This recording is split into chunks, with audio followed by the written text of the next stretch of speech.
নমস্কার, আমি ডক্টর তনুনীতা মণ্ডল, anaesthesiologist, Dumdum medical centre থেকে কথা বলছি। প্রথমত আমি পুরোপুরি অজ্ঞান হব কি না, অজ্ঞান হলে সেই জ্ঞান আমার ফিরবে তো অপারেশনের শেষে? দ্বিতীয়ত পেটের বা পায়ের তলার যে অপারেশন হয়, পেটের তলা থেকে পায়ের যে অপারেশন হয়, সেখানে যখন আমরা বলি যে আপনার পিঠে বা কোমরের এতে একটা সূক্ষ্ম ছুঁচ ফুটিয়ে আমরা পেটের তলা থেকে পা অবধি অবশ করে দেবো, তখন তাদের প্রথম প্রশ্ন থাকে, হাড়ে ইঞ্জেকশন দেবেন ডাক্তারবাবু, কোমরে ভীষণ ব্যথা হবে, পায়ের তলার সার ফিরবে তো? এই সমস্ত প্রশ্নের উত্তর আমাদের কাছে থাকে। আর তাছাড়া তাদের এটাও প্রশ্ন থাকে যে অপারেশনের পরে বা অপারেশনের মাঝখানে আমি ভীষণ ব্যথায় উঠে পড়বো না তো? সেই ব্যথা এত ব্যথা হবে যে আমার ঘুম ভেঙে গেল, বা আপনি যে অজ্ঞান করলেন আমাকে, সেই সমস্ত কিছু আমি বুঝতে পারবো না তো?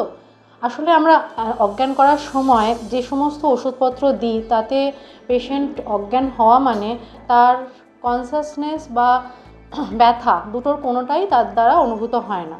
এবং স্পাইনাল অ্যানাস্থেশিয়া বা এপিডুরাল অ্যানাস্থেশিয়া, যাতে কোমরের হাড়ের মাঝখান দিয়ে সেরিব্রোস্পাইনাল ফ্লুইডের মধ্যে গিয়ে ইঞ্জেকশন দিয়ে নার্ভ ব্লক করা হয়, তাতেও কোমরের ব্যথা বা পায়ের সার পরবর্তীকালে ফিরে আসার এসবের কোনো সমস্যাই সাধারণত হয় না।